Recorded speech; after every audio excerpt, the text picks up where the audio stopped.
ভালোবাসা না থাকলে নাকি কাজটা সুন্দর হয় না। ভাই প্লিজ প্লিজ ছাড়, তুই আর এটা ধরিস না, ও লোকটা মারা যাবে। ওরে ধরে মনে করো ওয়ালের সাথে এমন এক ফিক্কা দিছে, আমার চোখের সামনে মনে হচ্ছে যে আমি বাহুবলীর সিন দেখতেছি। ভালোবাসা হিসেবে গিফট করছিলাম একটা থাপ্পড়। একজন ডিরেক্টরের সাথে, এত বড় মাপের ডিরেক্টর না, তখন আমিও কাজ করি নতুন, তো একবার ফোনে আমার সাথে একটা ফাইট হয়েছে, সে আমাকে কিছু কথা বলছে, তো আমি তাকে বলছি যে নেক্সট টাইম যেদিন আপনার সাথে আমার দেখা হবে ওই দিন কিন্তু খুব বাজে কিছু হবে। তো 6 মাস পর আমাকে নক দিছে, তো তখন আমি ভাবছি হয়তো বা লোকটা চেঞ্জ হয়ে গেছে, হয় না, মানুষ তো চেঞ্জ হতেই পারে, খুব স্বাভাবিক। আমি ডেট লক করলাম, ঠিক আছে, কাজে গেলাম। কাজে যাওয়ার পর আরও 3টা মেয়ে ছিল আমার সাথে, 3টা মেয়ে ছিল। তো আমি সেটে ঢোকার সাথে সাথেই মেয়েগুলো খুব গসিপ করতেছিল যে ডিরেক্টরটা ওদের কাজে অনেক বাধা দিছে, ও হিরোর হাত ধরে একটা শট ও বারবার বলে কাট, মানে এরকম একটা পরিবেশ। তো আমি চিন্তা করলাম কি ব্যাপার, লোকটা এখনো ভালো হয় নাই। তো আমরা কাজ শুরু করব, আমি তাকে জিজ্ঞেস করতেছি যে ভাইয়া কি কাজ করব, কোনটা দিয়ে শুরু করব, মানে বোঝানোর জন্য। তো সে আমাকে একটা কথা বলছে যে ভালোবাসা না থাকলে নাকি কাজটা সুন্দর হয় না। ভালোবাসা হিসেবে গিফট করছিলাম একটা থাপ্পড় দেওয়ার পরও সবাইকে ডাকে নিয়ে আসছে। তোর আমি থাপ্পড়ও দিলাম, তুই সবাইকে ডাকবি, এটা খুব বাজে না? তো ডাকার পর আমার ছোট ভাই ছিল ওইখানে, 2-3 জন, সবাই চলে আসছে।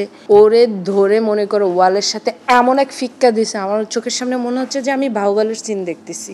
এগুলো কি হচ্ছে, মানে আমি তো ভয় পাইতেছি, এই ছেলেরা তো মাইরেই ফেলবে এমন অবস্থা, কারণ ওরা শুনছে তার বোনকে খুব বাজে একটা প্রপোজাল দেওয়া হয়েছে যে ভালোবাসা না থাকলে নাকি কাজ সুন্দর হয় না। তো তখন আমি আমার ভাইকে, আমি তো ওরে আমার কসম টসম দিয়ে অবস্থা খারাপ করে বলতেছি, ভাই প্লিজ প্লিজ ছাড়, তুই আর এটা ধরিস না, ও লোকটা মারা যাবে, প্লিজ। ওরে আমরা সবাই একটা রুমে নিয়ে গেলাম।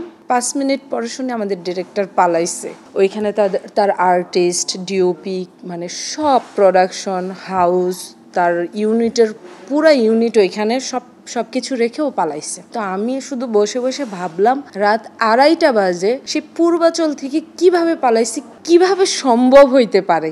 এরপর ওই লোকটা 6 মাস কোনো কাজ করে নাই, 6 মাস শুধু সে ভয় পাইছে।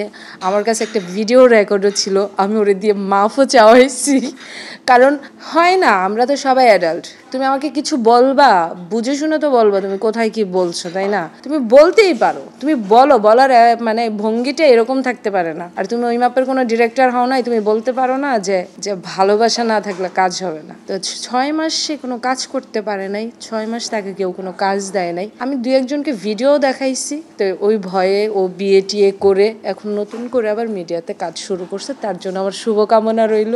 ওই দিন যেই ঘটনাটাই ঘটছে ওইটা তো আমি ইচ্ছা করে ঘটাই নাই, বা আমি এটার জন্য প্রস্তুত ছিলাম না। বিষয়টা এমনই ছিল, লাইফে এরকম ছোটোখাটো ঘটনা ঘটতেই পারে, এটা কোনো বিষয় না।